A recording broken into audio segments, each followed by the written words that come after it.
Obonko na akọ mo nchen a ye de time eto so esan se ojiwo ho edi enim edura ode ema wo enim ne eduro no aye pen etino so ode time ato so we ya dia broni kurant mi enye bi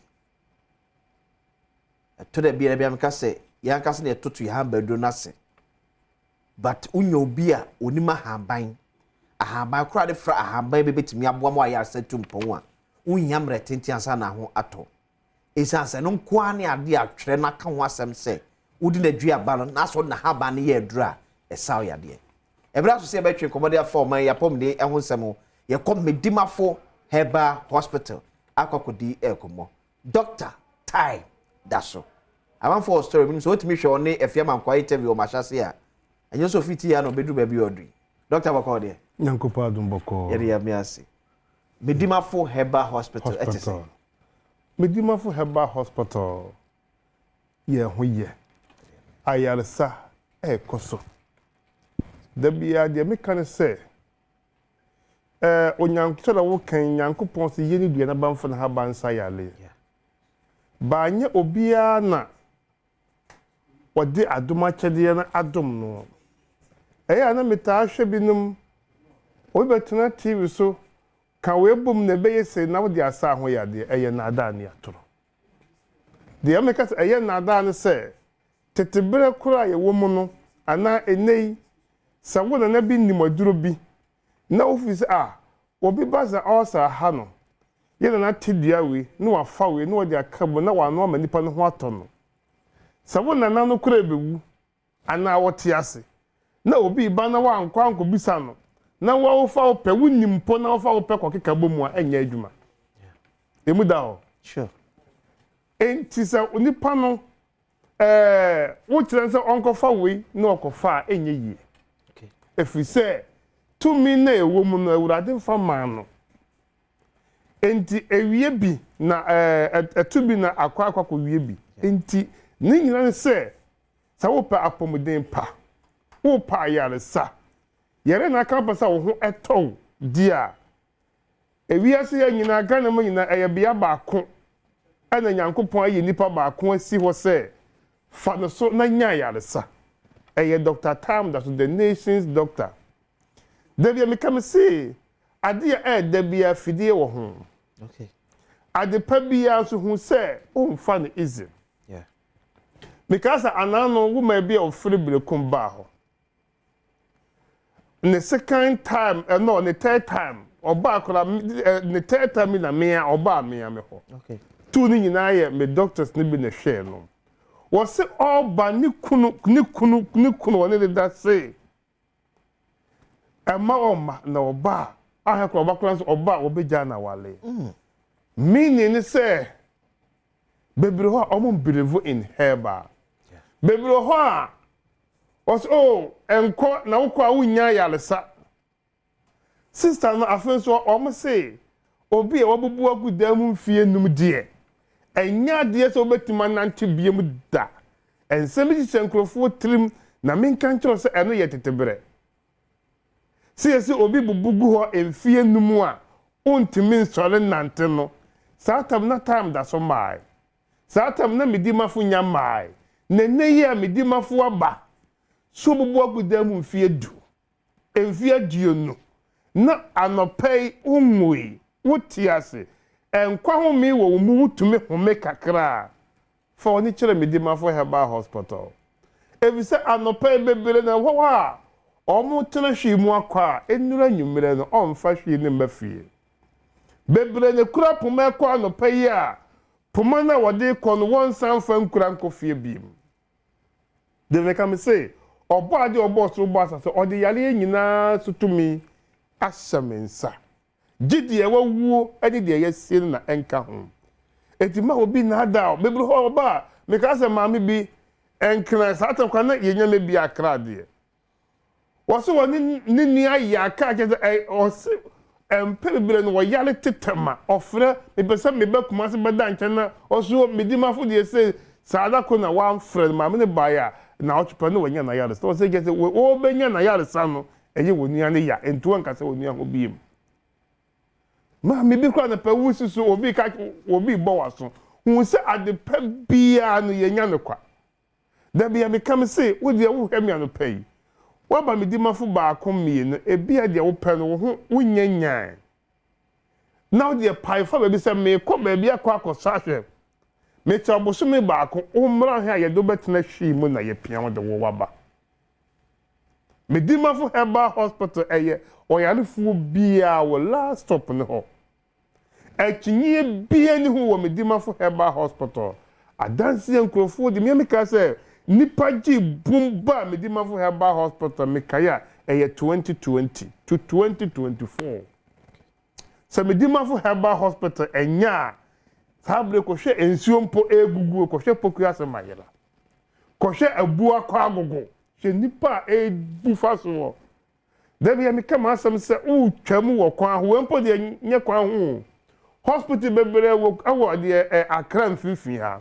ba ko hwe nipa ho ne ko hwe poku asemayela kwan na enye no ko hwe nipa wo ho asem na e kan kyerɛw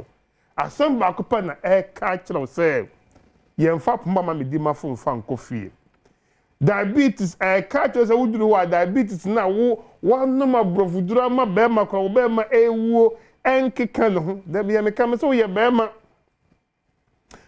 bia wo koda ade ye bechi ebo ahomache nonan a wo do part wani sole na hwe wo be ma no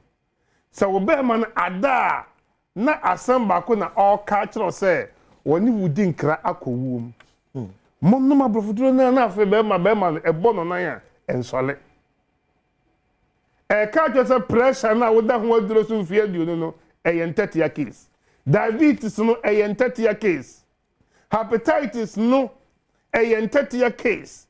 se wo tu kwan wakwakoye medicals ni aka kiro say hepatitis B nti na wa fail medicals na doctor be show adadua na inshallah me ka kiro say 40 days no enu na only hepatitis na tonkwanta apai be pm kuma se ye bua kwa agogo enkran ye pokua se mayera anopan so ogugu ba me ka kiro se ema eno nya wodadwene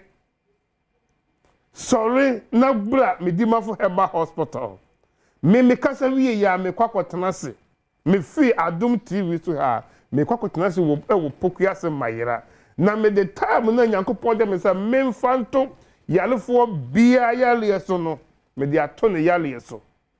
be piem wo ho obisi misisi me chika se me kotodwe me ntumi na me widie mo hyehyeme wonase atatai me pa cho we mu ye entatia case we say Medimafo Herbal Hospital no e ho ye bia uduru wada bia me kam se wo de anopa ho ba ho o ma hoda o pa wo de uduru ho a wo kotena ni panimu a ayarefo na aba hoda dan bisa se hwan na waba hada na bisa se na wo ba ye ne etisen dia ube woni se wo ba na ya wo suo no wo tietie mu wo yale enti no na yale ni oto aka se mi na me ba na me de echen wo die because last me kwa ko wura mu wa adwumam na wo ma bitu na wo su na menim de enti ewu ma ni su ba o he ni su na o he no so na onye obi a o yale silo se ebia yale na e ha ni na o su eti mi wura mu no amsa na otoso mi ensa na obaaye na bisa adan na wusu ava so doctor wo be wura mu no wo hunti na mi su na bisa adan ana o say yale ka me wo US ana ma chese ya ana me man say memra me fie na memra me pe me ba fie mi ensani me dan ya me da awom eto esi ye nyina ma ton ni nyina me ko ba bia doctor mentimi modin wa ha enkyerɛw ya ne ye gini di ye hwɛ ni TV so me kwaji na aduro sa me nom afa na asan ye west me frɛ doctor no say o sa kyerɛ me dua bi wo wura me sa me nko wura me ko pe bi na nka me ni mo nka me ba ho afa ko me frɛ na onfa bi me chini herbal yi sa obi le di ho adanse e kyerɛ me doctor me ba ye no mama me to unkwala ni bi na wo begi se last week me ma kasa se afre me ho atoment next month member US. Wow. Na se de na mi so nyan se nipa ba yale obehu ba bi aduro wo no ne waton na japade ne waton sika nyina to agu Dr. Nyamin Shiraw enti sa wo ba na mi hu wo no sanka mi hu ntam a kaye enne me dan mesie mi amaton de ahwe me ho yade me ba wo nkoda yakora bo enche ba bu so mi mienu ni se na metimi ka se me o se na swing asa tray kwan dem ni nipa dia free fam besi sro die ahomekanim again to ye mo ana wafe wa chie wa blokire wa anye yie na me ka kiro yarefo bia se onka na komanto no yem maka to se Ghana mpanyifo bia mentumi mo mudi aba ho abedi adanse se Medimafo ye achede ma o man Ghana. Yes, Medimafo Herbal Hospital no ayo man nyina achede if we say ya le bi kwa de be kwa brochire ya wonya unhu ano no wo de ba Medimafo a nyankopon adom ti me kai present bi o ka kire ono ne wo fa se obaso wo de ni ko UK na okọ he no what na nyo na wo ti abo Medimafo da wura me ko ho na me mani mentimi mfa huna de enne me grass se me enya me hye biem na wo a wo ka no ama me makọ ho no wo de woni ko UK na wo ko doctor no se de o kama your papa the kama ni gan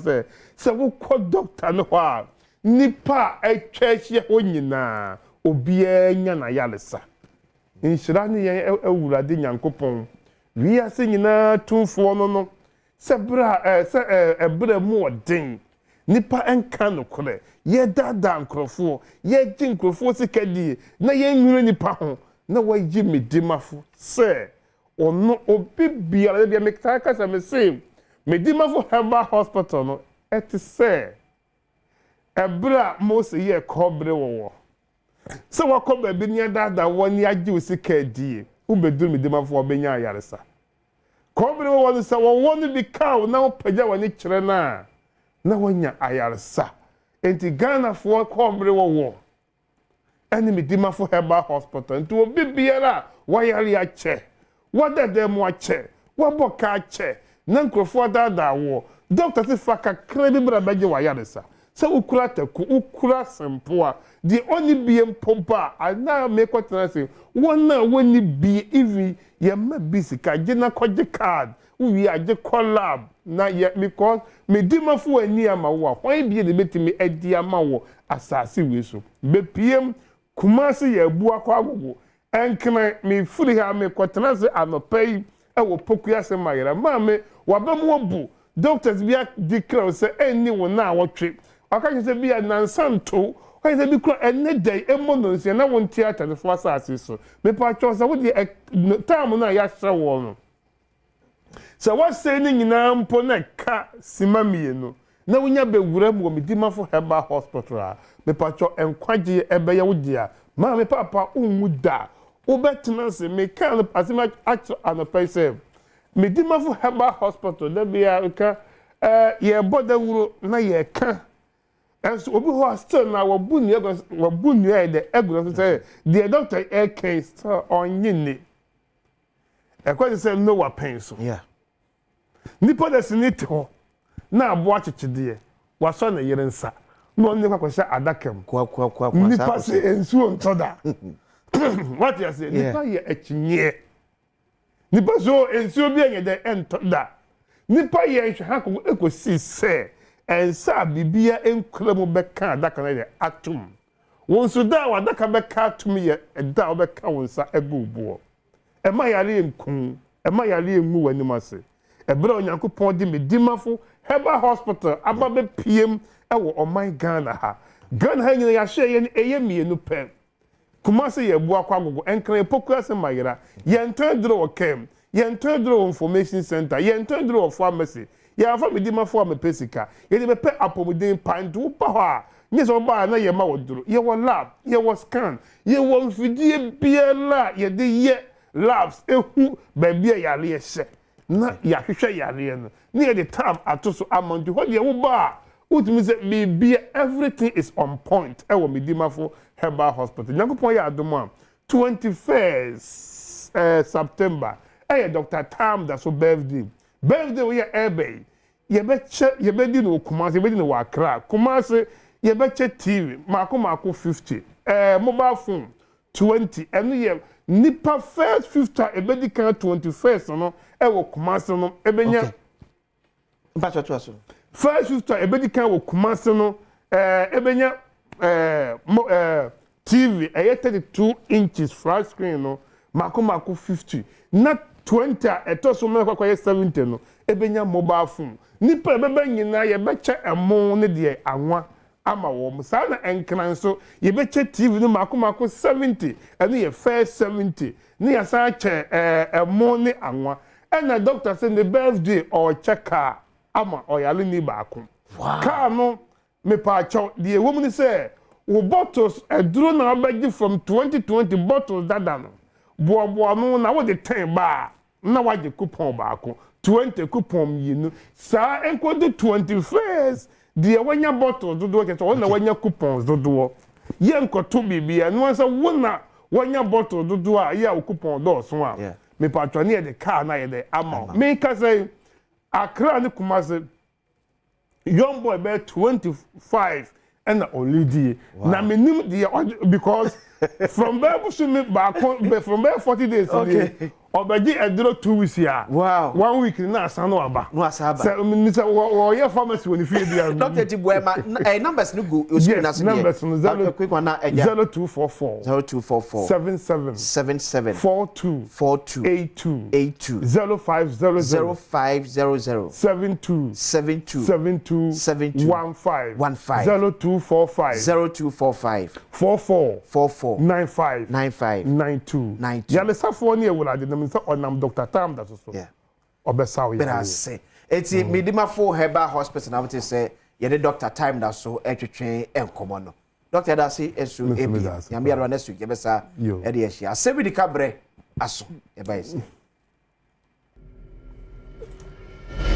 ye shemu bo na ye di e bo hye so kai this is